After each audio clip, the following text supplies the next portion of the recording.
Bonjour, dans cette vidéo, nous allons voir le top 10 des défauts que vous pouvez aisément assumer en entretien d'embauche. Pourquoi? Eh bien parce que la plupart du temps, et même de manière presque systématique, les recruteurs vont vous demander quelles sont vos qualités et vos défauts, et parfois vont se contenter de vous demander votre principal défaut. Il est donc nécessaire de préparer votre réponse, la préparer parce que ça sort rarement spontanément. On n'a pas envie de se dévaloriser en situation d'entretien d'embauche. Au contraire, on cherche à se mettre en valeur. Donc, anticipez cette question, préparez ça et dans cette vidéo, je vous donne donc le top 10 des défauts que vous pouvez facilement exprimer et assumer en face de votre recruteur. Avant même de commencer, téléchargez le guide pratique de l'entretien d'embauche. C'est le premier lien que je vous ai mis en description. Vous y retrouverez de très nombreux conseils pour mener à bien préparer vos entretiens d'embauche de manière optimum. Et vous retrouverez la liste de ces 10 défauts et les conseils que je vous donne dans cette vidéo en annexe du guide pratique. Je m'appelle Nolwenn Bernat-Chassolan et j'ai créé cette chaîne YouTube pour vous donner gratuitement tous les conseils que je propose en entreprise et aux individuels depuis plus de 15 ans. C'est parti pour le top 10 des défauts. Commençons par le premier. Je suis émotif, je suis trop émotive. Alors bien entendu, ça fait peur aux recruteurs parce que les personnes très émotives ont tendance à perdre leurs moyens dans des situations un peu tendues, lorsqu'elles sont sous pression, lorsqu'il y a des conflits, qu'on leur dit non, qu'on leur fait un reproche. C'est donc très important de savoir gérer ses émotions. Ça fait partie des soft skills que les recruteurs observent et cherchent chez les personnes qu'ils vont recruter. Alors du coup, pourquoi assumer un défaut comme celui-là? Eh bien déjà parce que si vous êtes réellement émotif, ils s'en seront rendus compte. Vous vous serez senti mal parfois pendant l'entretien, vous aurez rougi, vous aurez balbutié. Bref, ils auront bien senti qu'il y a chez vous une hyper-émotivité. Alors, autant l'assumer, autant affronter concrètement ce défaut. L'affronter pour mieux démonter les effets négatifs et prouver qu'il y a plein de choses très positives au fait d'être émotif. Vous allez pouvoir rappeler, première chose, que quelqu'un d'émotif est quelqu'un d'empathique. Or, l'empathie en entreprise, c'est une qualité que tout le monde recherche, que les recruteurs recherchent et qui est difficile à déceler en entretien. Donc, valorisez votre hyper-émotivité en expliquant que cette empathie vous permet d'entrer plus facilement en contact avec vos collègues ou de mieux comprendre le besoin des éventuels clients si vous avez une relation à la clientèle dans la fiche de poste. Non seulement vous serez attentive aux émotions des autres, mais vous rappellerez aussi que l'émotivité est la source non seulement de l'intelligence, des apprentissages, mais également de la créativité. Quelqu'un qui a des émotions fortes est beaucoup plus créatif que la moyenne et beaucoup plus adaptatif parce que, étant en permanence à l'écoute de ce qui se passe dans son environnement, eh bien, il sait plus facilement s'ajuster à ce qui se passe. Et donc, l'adaptation au changement, la créativité, l'innovation, là aussi, ce sont des choses que les recruteurs recherchent énormément. Ne craignez plus d'être émotif, assumez-le comme un défaut que vous pouvez très facilement retourner en votre faveur. Si vraiment vous vous sentez fébrile en entretien et que c'est extrêmement désagréable pour vous, eh bien dites-le moi en commentaire et surtout dites-moi si vous souhaitez une vidéo spécifique pour vous apprendre à mieux maîtriser votre stress et vos émotions en situation d'entretien d'embauche. Deuxième défaut, je suis trop directe. J'ai vraiment un caractère entier. Alors bon, là aussi, ça peut faire peur aux recruteurs car quelqu'un qui a un caractère entier aura plus tendance à se confronter aux personnes et donc le recruteur pourrait avoir peur que vous créiez des conflits au sein du service. Forcément, ça c'est négatif. Alors évidemment, il va falloir tourner en votre faveur ce trait de caractère. La plupart du temps, les personnes qui sont très entières, qui sont vraiment directes, sont des personnes qui ont beaucoup de valeurs. Et c'est justement parce que leurs valeurs ou quand elles sentent que leurs valeurs commencent à être piétinées, qu'elles réagissent avec beaucoup de virulence. Donc vous allez rappeler aux recruteurs que vous êtes quelqu'un de valeur, que vous avez un vrai sentiment de loyauté et que donc il n'y aura jamais d'entre-deux avec vous. Vous serez entier mais en faveur du service et en faveur de l'entreprise. Donc, en mettant en avant vos valeurs, votre loyauté. Deuxième point positif, puisque vous êtes direct, eh bien avec vous, il n'y a pas de malentendu. On sait très clairement ce que vous pensez quand vous le pensez. Et c'est une manière de valoriser votre capacité à avoir un dialogue honnête. Ça rejoint la sincérité, la loyauté du premier point. Mais vraiment de créer un dialogue sincère avec les personnes, encore une fois, éviter les malentendus qui sont vraiment source de conflits en entreprise. Donc ça peut être apprécié par un recruteur. Enfin, rappelez que pour avoir un dialogue positif, vous êtes parfaitement capable d'identifier les moments où votre caractère direct a pu froisser, blesser quelqu'un en face de vous et vous savez absolument revenir sur la discussion et recréer une relation apaisée. C'est quelque chose que vous avez pu apprendre lors de vos expériences précédentes et donc votre caractère direct, votre caractère tranché ne vous a jamais porté préjudice, bien au contraire. Troisième défaut, je suis timide, j'ai une personnalité plutôt introvertie. Alors ça pourrait faire peur là aussi aux recruteurs parce que on va tout de suite penser des personnes introverties qu'elles ne savent pas s'affirmer, qu'elles ne savent pas assumer leurs idées, qu'elles ne savent pas les exprimer. Souvent, donc la timidité fait peur à cause de ça. Les recruteurs ont appris à prendre en compte l'introversion qui est la partie la moins représentée. Les extravertis sont beaucoup plus nombreux. Notre culture valorise l'extraversion. Mais donc les recruteurs ont appris à valoriser l'introversion. Déjà parce que si on n'a que des extravertis, ça crée beaucoup plus de tension au sein d'une équipe. Les introvertis sont des personnalités plus réservées, plus en retrait, plus dans l'écoute et qui du coup vont s'exprimer de manière plus posée, plus réflexive. Et donc c'est ça que vous allez valoriser en face de votre recruteur.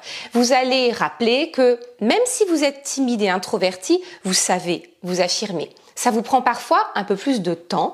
Ça ne va pas arriver du tac au tac. Vous allez prendre le temps d'écouter d'abord les opinions des autres, de vous calibrer par rapport à ce que pensent vos collègues et seulement ensuite exprimer votre idée, la résumer, la structurer. Ça peut être extrêmement positif en conduite de réunion, par exemple, ou lorsqu'on travaille en mode projet. Votre caractère réservé va donc permettre de temporiser, va permettre à l'ensemble de l'équipe de prendre un peu de recul et au lieu de réagir de manière trop spontanée, trop impulsive, vous serez là pour restructurer le débat. Vous n'hésiterez pas à rappeler qu'on peut être timide, introverti et avoir un fort caractère. C'est juste que la manière d'exprimer ce caractère se fait de manière plus discrète, de manière plus ténue, mais elle se fait. Quatrième défaut qui est un peu drôle, je suis bavard, je suis bavarde. C'est tout à fait agréable de l'assumer. Bien entendu, ça peut faire peur là aussi à votre futur employeur qui va se dire oui, mais si cette personne discute en permanence, elle va déranger ses collègues, elle va donc empêcher que l'ensemble du groupe soit en situation d'efficacité. Ils peuvent craindre aussi que votre tendance au bavardage vous empêche, vous, d'atteindre vos objectifs. Vous allez donc rappeler avec beaucoup d'humour que vous savez que vous êtes bavard parce que, par exemple, c'était systématiquement ce qu'il y avait en bas de votre bulletin scolaire. Oh là là, quelle bavarde, que de bavardage. Je le mets pas mal au féminin parce que c'est un défaut surreprésenté chez les femmes. Mais bon, vous aussi, monsieur, pouvez être des bavards impénitents. Alors en positif, rappelez déjà que vous savez faire la part des choses. Vous êtes un vrai ou une vraie professionnelle. Vous savez pertinemment les moments où vous pouvez laisser librement votre trait de caractère s'exprimer et donc votre envie de discuter libre. Vous savez repérer les moments pour ça et les moments où vous avez besoin vous-même de vous concentrer et surtout respecter les moments où les autres ont besoin de se concentrer. Vous rappellerez aussi qu'être bavard, c'est être avant tout un grand communicant, apprécier la discussion, le dialogue, et que être bavard ne veut pas dire manquer d'écoute. Aimer bavarder, encore une fois, c'est aimer discuter. Et dans la discussion, il y a autant d'émissions, autant de moments où vous parlez que de moments où vous écoutez. Donc, valorisez votre trait de caractère en rappelant que vous savez faire la mesure, trouver le temps pour discuter et le temps pour se concentrer, et que dans votre goût pour la discussion et la communication, il y a autant de capacité d'écoute que de capacité d'expression. Et vous pourrez terminer à vous valoriser en rappelant que dans vos postes précédents, c'est un trait de caractère qui finalement s'est avéré positif puisque vous avez su créer du lien au sein des équipes et êtes un collègue particulièrement apprécié à la fois par vos collaborateurs et par votre hiérarchie. Cinquième défaut, je suis impatient, je suis impulsif. Alors évidemment, ça peut faire peur là aussi à vos recruteurs, puisqu'on va se demander si vous pensez au rapport cause-conséquence. Est-ce que votre impulsivité ne va pas précipiter vos prises de décision avant même d'avoir eu le temps de la réflexion et de l'analyse sur les conséquences de la décision que vous prenez? Donc forcément, ça peut faire peur. L'impatience peut aussi donner le sentiment que vous allez avoir tendance à bâcler le travail, à ne pas être suffisamment précis, à ne pas approfondir les dossiers. Premier point pour éviter de vous porter préjudice avec un tel trait de caractère, rappelez que c'est avant tout, votre impulsivité est avant tout une manière d'exprimer votre forte motivation. Vous êtes impulsif parce que vous êtes énergique. Et donc cette motivation, rappelez que vous avez vraiment envie de la mettre au service de l'entreprise. Rappelez que vous êtes ici, que vous briguez ce poste parce que vous êtes hautement motivé et que vous avez beaucoup d'énergie. Vous serez donc quelqu'un de promoteur, quelqu'un de moteur au sein du groupe. Et tout le monde, tout service a besoin d'avoir des personnalités comme celle-ci. Rappelez également que votre impatience permet de faire avancer les projets. Très régulièrement en entreprise, on a des moments d'inertie parce qu'on discute, on hésite, on a du mal à prendre les décisions qui vont nous permettre d'avancer vers le produit fini. Vous serez cette personne qui empêche de tourner en rond et qui régulièrement impulse la dynamique pour que le projet avance. Là encore, ce sera une qualité extrêmement appréciée. Rappelez enfin que vous savez vous canaliser, vous savez maîtriser cet excès d'énergie qui fait partie de votre personnalité et que surtout vous appréciez qu'on vous aide à la canaliser en vous transférant des objectifs précis, des rétro-plannings que du coup vous savez pertinemment respecter. Donc ça, ce sera très apprécié, cette capacité à avoir de l'énergie, mais aussi à la canaliser en respectant les directives données par la hiérarchie. 6e défaut, difficile à assumer, je suis lent. Mais là, il est possible que vos recruteurs l'aient déjà perçu, ne serait-ce que dans votre manière de vous exprimer, avec une voix très posée, très calme, le temps que vous prenez à exprimer vos réponses. Il n'y a aucun problème à être comme ça. De la même manière qu'au début, que tout à l'heure, je vous disais qu'il y avait plus d'extravertis que d'introvertis et qu'il était parfaitement OK d'être introverti, il est OK d'être lent également. Même si dans notre société, dans notre culture qui est dans l'hyper-réactivité et la rapidité, ça peut détonner. Ce qui fera peur à vos recruteurs, c'est évidemment que vous n'atteigniez pas vos objectifs, que vous soyez complètement débordé en cas de rush, bref, que votre lenteur porte préjudice à la qualité de votre travail.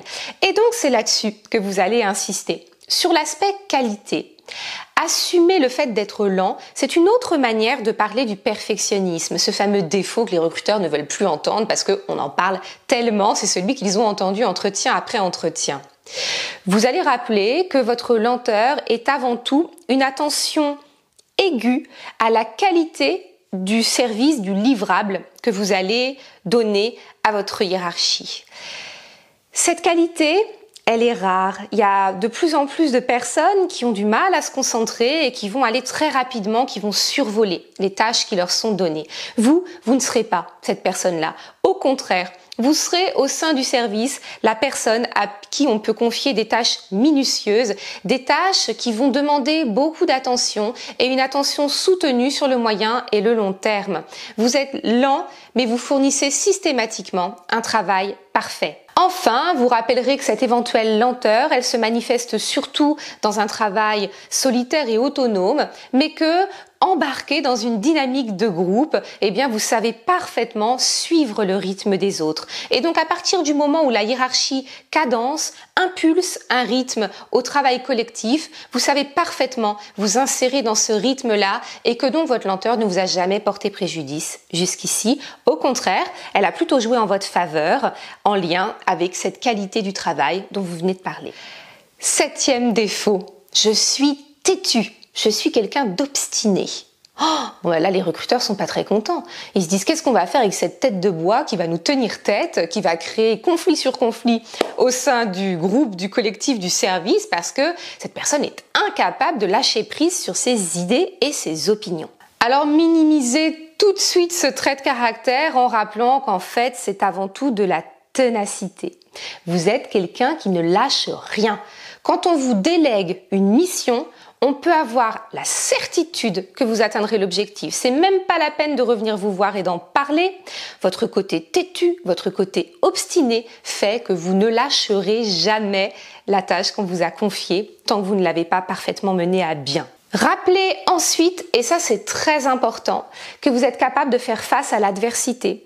Qu'en situation de changement, qu'en situation de crise, quand tout devient un peu flou, un peu flottant, votre caractère obstiné vous permet de ne pas perdre de vue l'objectif, de ne pas perdre courage, de ne pas baisser les bras. Et que donc s'il y a des grands changements à implémenter dans l'entreprise, dans le service dans lequel vous souhaitez être recruté, eh bien rappelez que vous serez vraiment un élément moteur, un élément fédérant, un élément qui sur le moyen et le long terme va pouvoir rassurer et drainer l'énergie de l'équipe parce que vous ne lâchez pas, vous ne baissez pas les bras. Bref, votre ténacité est aussi une marque de courage que vous souhaitez mettre au service de votre futur employeur.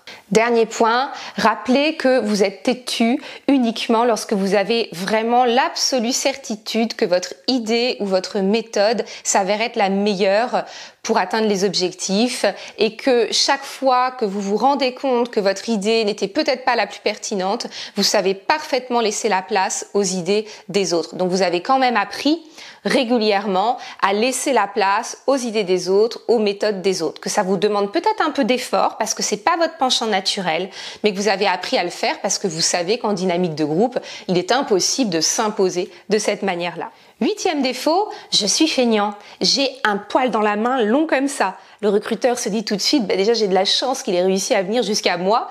Évidemment, c'est un défaut qu'il faut aborder avec beaucoup d'humour. Rappelez que si vous avez cette tendance à vouloir passer plus de temps en situation plaisante, en situation de loisir qu'en situation de travail, eh bien ça vous a permis d'être ultra efficace. Que ce trait de caractère, vous l'avez identifié dès l'adolescence, qui est la grande période de la fainéantise, et que comme vous l'avez vraiment identifié, que vous n'avez jamais souhaité que ça vous porte préjudice, vous avez appris à être ultra efficace. Vous vous fixez des objectifs ultra smart. Vous mettez en place des plannings que vous respectez, voire même que vous pulvérisez, parce que vous êtes vraiment hyper concentré d'une hyper efficacité totale. Ça c'est en or pour un recruteur. Évidemment qu'ils vont aimer ça. Et donc, comme vous êtes parti sur le trait de l'humour, eh bien, rappelez que vous êtes surtout feignant quand vous n'êtes pas motivé, quand vous n'êtes pas engagé dans la tâche qu'on vous a confiée. Et que donc, d'évidence, c'est un trait de caractère qu'ils n'auront pas l'occasion d'observer parce que, vous allez le rappeler, vous êtes extrêmement motivé pour décrocher ce poste parce que les missions que vous allez citer sont exactement celles qui vous dynamisent, qui vous motivent et qui va susciter votre engagement au quotidien. 9e défaut, je manque de confiance en moi, je doute beaucoup.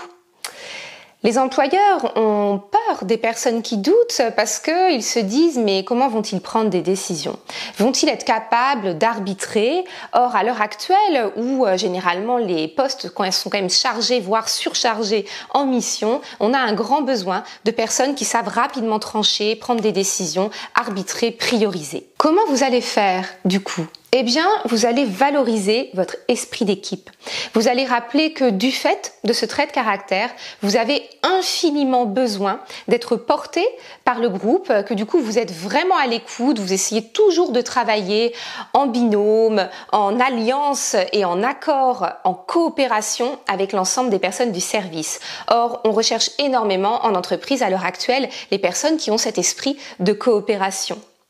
Vous rappellerez également que vous êtes d'autant plus enclin à respecter et à accepter les directives qui vous sont données parce que comme vous avez tendance à douter, eh bien vous allez apprécier qu'on vous donne des directives claires et précises et du coup vous ne les discuterez pas. Avoir quelqu'un dans son service qui comprend les directives, qui les accepte sans les remettre en question et qui les met en œuvre de manière coopérative au sein d'un groupe, eh bien là, je peux vous le dire aussi, ça fait vraiment partie des profils que les recruteurs recherchent. Dernier défaut, je suis ambitieux. Alors là, le recruteur se dit au secours, on va introduire le loup dans la bergerie. Donc non, on n'en veut absolument pas. Alors c'est bizarre et c'est fort dommage que l'ambition puisse être considérée comme un défaut. En fait, c'est que dans notre culture, on a tendance à associer l'ambition au loup solitaire, donc plutôt à l'entreprise, à l'entrepreneuriat. On va considérer que quelqu'un d'ambition a envie de faire une carrière solo. Et donc au sein d'une entreprise, on n'aime pas ça. On a besoin de personnes qui jouent collectif, au contraire. Alors comment ne pas se mettre une épine dans le pied en disant qu'on est ambitieux? En rappelant tout de suite que votre ambition, elle est collective avant d'être individuelle et que votre ambition, vous la mettez au service du progrès de l'entreprise, au service de sa réussite, de l'atteinte de ses objectifs, de sa percée au sein de la concurrence. Donc rappelez que vous êtes d'abord ambitieux pour eux avant d'être ambitieux pour vous. Ensuite, vous ne mentirez pas et vous direz que votre ambition, bien sûr, elle est individuelle, mais que vous souhaitez ardemment évoluer à l'intérieur du groupe et que vous avez une ambition tout à fait mesurée et qui se fera étape par étape, mais que vous espérez vraiment pouvoir apprendre au sein du poste que vous briguez et ensuite que vous souhaitez vraiment pouvoir évoluer, éventuellement monter en hiérarchie, encore une fois, pour mettre votre grande ambition au service de l'entreprise. Voilà, je pense que là, vous avez ce qu'il faut pour pouvoir exprimer vos défauts en entretien de recrutement, les exprimer, les assumer, mais tout de suite faire en sorte, bien entendu, qu'ils ne vous portent pas préjudice. Si par malheur, je n'ai pas cité le défaut qui est le vôtre et que vous ne savez toujours pas comment l'exprimer, eh bien, mettez-le en commentaire, je me ferai un grand plaisir de vous apporter des éléments de réponse. Merci d'avoir regardé cette vidéo jusqu'au bout. Si elle vous a plu, signalez-le. Abonnez-vous à ma chaîne YouTube pour recevoir l'ensemble de mes conseils gratuits et téléchargez le guide pratique de l'entretien. C'est le premier lien que vous trouverez en description. Merci beaucoup et à très bientôt dans d'autres vidéos.